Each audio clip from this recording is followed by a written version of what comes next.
Good morning. I hope everybody had a wonderful weekend. My name is Dan, and for the next 5 weeks, I'm going to take you through a little bit of a short series on trust. And trust is probably the area that I'm working probably the most in right now in the organization, and trying to add value in that way. So I wanted to give you essentially what I would consider to be the 5 necessities to have a trusting relationship, organization, and to be most competitive. And the first one I want to give you today, I want to read it to you. You can trust someone when you feel your needs are understood, felt, and cared about. We trust people when we feel like our needs are understood, felt, and cared about. So I want to kind of unpack that just a little bit. For those of you that are leading teams, have you had a chance, do you have an opportunity to regularly check in with your people individually to find out how they're doing? Is there anything you can do for them? Do they have any needs specific that you can help them with? And is there anything at all that you can do to help them in their role? If you're not doing that regularly, I would encourage you to start doing that, because number one, you're going to learn something, and number two, you're going to build trust.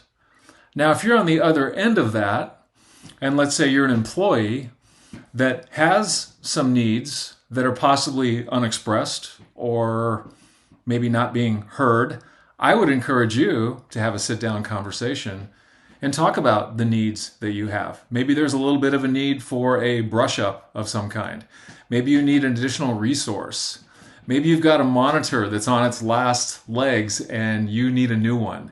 Whatever that might be, I would encourage you to make sure that you are someone who's voicing what your needs are. So that's the first part. Second part, we've dealt with a good deal of change, and that will continue. We've had merging cultures coming together, cultures of different kinds where things were done differently. And if you happen to be a leader that has anyone that's been through cultural change, I would encourage you to spend some time asking them what that's been like for them, and listen to any frustration they might have, any questions, any concerns. I would want to open it up. Hey, I know we've been through a lot of change, and I know that we're doing things differently than you used to. What's that like for you? How's that going? How you feeling about what's happening? Again, you're going to learn something, and people are going to feel listened to.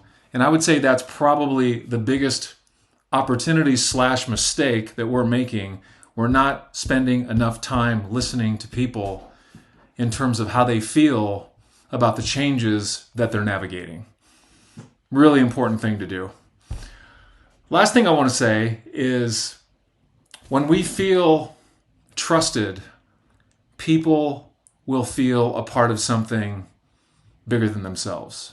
So as leaders, as individuals, it's our job to build trust. And this first section today was all about, does that individual that I either work for or work with, do they understand what my needs are?